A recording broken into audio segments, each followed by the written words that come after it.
If you're anything like me, you spent years exercising and developing your physical health. But be honest, how much time have you spent training your brain to improve your mental health? It seems like the overwhelming majority of us have not invested efforts into working out our brain. We may have done a whole lot of thinking about our negative mental health, but just thinking about it isn't enough. What would you say to an overweight person who has spent years thinking and planning on losing weight? Just start. Start doing the hard actions that will get you to your goal. Thinking about it is not hard. It's easy. That's why you can do it 24/7, but it does not result in fat loss or muscle gains. The same can be said about the rest of us who have not actively went out of our way to do the equivalent of bicep curls for the brain. I think our physical and mental health are quite similar, so you're going to hear a lot of exercise analogies because I think they fit so well here. So, the question everyone is thinking: how do we train our brain? And what are we even training for? There are, in my opinion, two ways we can exercise our brain. One, increased mindfulness. Two, developing knowledge of thought patterns, specifically mental health issues. Let's start with mindfulness. I believe this exact process is like one bicep curl for the brain. Being mindful of the present, mind wanders into thought, realizations of unmindfulness, reconcentrate on the present moment. This act of reconcentrating on the present moment is like one rep, one bicep curl for the brain.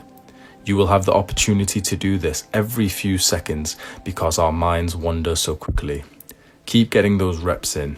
Be sure to view these realizations of unmindfulness as opportunities, chances to get back into the present moment. Do not judge them negatively. They are a positive thing if you act on them. We can improve our mindfulness not only in meditation, but during our everyday lives following the same technique. Whether you are brushing your teeth, exercising, eating, just reconcentrate on the present moment when you have a realization of unmindfulness. Simply try to focus on what your senses are feeling right this millisecond. What about developing knowledge of thought patterns? Here is a somewhat insulting fact. You are not special. Whatever thought or emotion you feel has been felt by many humans before you. The beauty of humans is that we share our experiences. We communicate, especially on the internet. So, why don't you use the internet to your advantage? A beginner starting their exercise journey should be actively seeking knowledge to develop their workout plan, learning new exercises, perfecting their form, discussing in a community and reading quality informational material on the topic of health and fitness. It's the exact same for someone wanting to improve their thoughts and emotions. You might not have ever thought about this before, but try this one thing and I'm sure you will find improvements to your mental health. Literally, Google your symptoms. What kind of thought patterns are you having? Google them.